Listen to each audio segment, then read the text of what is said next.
दोस्तों, आज की इस डिबेट में हम एक महत्वपूर्ण विषय पर चर्चा करेंगे। आशुतोष का कहना है कि चुनाव ईवीएम यानी इलेक्ट्रॉनिक वोटिंग मशीनों से नहीं, बल्कि बैलेट पेपर के माध्यम से होने चाहिए।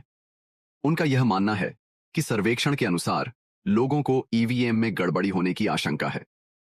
इससे यह स्पष्ट होता है कि आशुतोष महाराष्ट्र चुनाव में हार के कारण सदमे में हैं। इस पर बीजेपी प्रवक्ता सुधांशु त्रिवेदी ने आशुतोष को जवाब देते हुए कहा कि वे यह स्पष्ट करें कि आशुतोष किस सर्वेक्षण के आधार पर ये बातें कह रहे हैं। सुधांशु ने यह भी कहा कि आशुतोष के पास न तो कोई स्पष्ट डेटा है और न ही कोई ठोस प्रमाण। इसके अलावा उन्होंने यह भी उल्लेख किया कि चुनाव आयोग ने स्पष्ट रूप से कहा था कि जो भी व्यक्ति ईवीएम को हैक कर सकता है उसे दिखाना चाहिए। इस संदर्भ में इंडियन पक्ष ने ऐसा करने में असमर्थता जताई। इस प्रकार सुधांशु त्रिवेदी ने आशुतोष को अच्छी तरह से जवाब देकर उनकी बातों को कमजोर साबित किया। दोस्तों, वीडियो के अंत में सुधांशु त्रिवेदी ने आशुतोष को बेहद बुरी तरह से जलील किया है। उस वीडियो का वह हिस्सा देखना न भूलें, जो काफी रोचक और विचारणीय है। तो चलिए वीडियो शुरू करते हैं। चालू करो बे। अल्कलाइन बैटरी पर जो वॉट है, वोल्टेज है, वो कम होने पर, अल्कलाइन होने पर 99% दिखाना, इस पर आपने हाथ उठाया था, तो जवाब दीजिए। और वो कह रहे हैं कि हम तो हर जगह बैलेट पेपर की बात कर रहे हैं ना, तो उनका आशय यही है कि आप चुनकर कुछ राज्यों में धांधली कराते हैं। मैं संक्षेप में जवाब देता हूं। अभी मजा आएगा ना भिड़ो। अंजना जी, मुझे लगता है इस प्रकार के हास्यास्पद तर्क को देश की विवेकपूर्ण जनता समझती है। मैं जवाब देना चाहता हूं। अब ये बैटरी के एक्सपर्ट हो गए।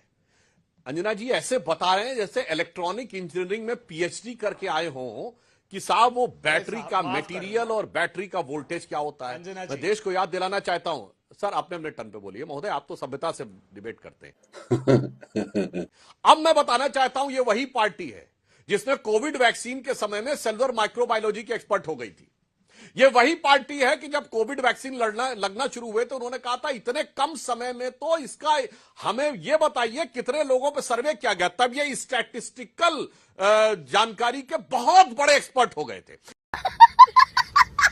ये वही पार्टी है जिसने राम जन्मभूमि के समय कहा था कि मुहूर्त ठीक नहीं है, तब ये ज्योतिष के मुहूर्त मार्तंड हो गए थे। ये वही पार्टी है जिसने कि डायरेक्टर जनरल मिलिट्री ऑपरेशन के ऑपरेशन के बाद कहा था नहीं नहीं नहीं, आर्मी पे भरोसा नहीं है। ये मिलिट्री के एक्सपर्ट हो गए थे, फाइटिंग फोर्स के। ये बालाकोट स्ट्राइक के बाद ये एयरफोर्स से ज्यादा बड़े एक्सपर्ट हो गए थे। अरे भैया, आपकी एक्सपर्टीज पे कौन कह सकता? आप तो वो हैं जिन्होंने मुंबई की बात कर रहा हूं 26/11 का हमला आपकी पार्टी की सरकार कहती थी हाफिज सईद ने कराया और आपकी पार्टी के एक्सपर्ट्स कहते थे आरएसएस ने कराया। बेशर्मो, शर्म करो शर्म। तो ये जो आओ राफेल के समय आप एरोनॉटिकल इंजीनियरिंग के एक्सपर्ट हो गए थे। तो भाई इतना विविध ज्ञान, जो प्रतिभा संपन्न ज्ञान बगैर उन सब्जेक्ट्स को पढ़े हुए कांग्रेस के नेताओं को है, तो अब उसके लिए तो एक ही कहा जा सकता, फिर तो मन में वहम उत्पन्न होगा ही, क्योंकि आप बौद्धिक अपच के शिकार हैं। तो एक लाइन कहना चाहूंगा कि इसमें क्या रखा है देखे है जो तू आन के पास, बदगुमा वहम की दारू नहीं लुकमान के पास। क्या ये बात है। जैसे हमारे यहां सुषेण वैद्य माने जाते हैं, वैसे मुस्लिम परंपरा में हकीम लुकमान माने जाते हैं। अगर वहम हो जाए तो हकीम लुकमान के पास भी नहीं, इसीलिए मैंने लुकमान का उदाहरण दिया। ठीक है, छोटा सा जवाब सर। मेरे पास 3 मेहमान और हैं, आप दोनों की चलती रहेगी एकदम। आ रही हूँ सुजी बहन, आ रही तुरंत। एक ही क्षण बोल। सुधांशु जी, आपके जितना विद्वान तो नहीं, लेकिन मैंने इलेक्ट्रॉनिक्स में अपनी पढ़ाई की और मेरे post graduation MSc laser physics में किया है।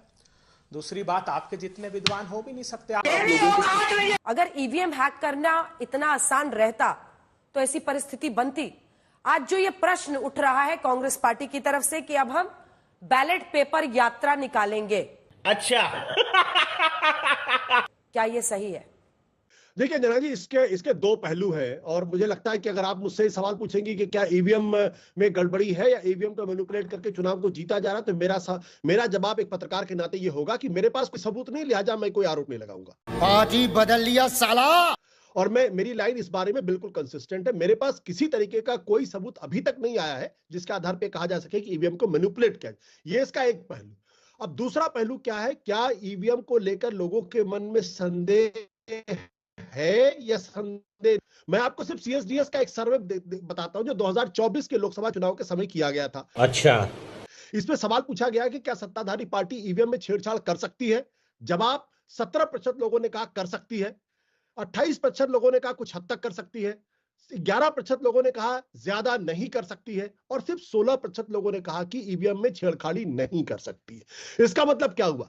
जितने भी लोग पूछे गए थे उसमें 56% लोगों के मन में यह संदेह था कि ईवीएम में थोड़ी बहुत ज्यादा या पूरी हद तक गड़बड़ी की जा सकती है। आप कहाँ थे ज्ञानी बाबा?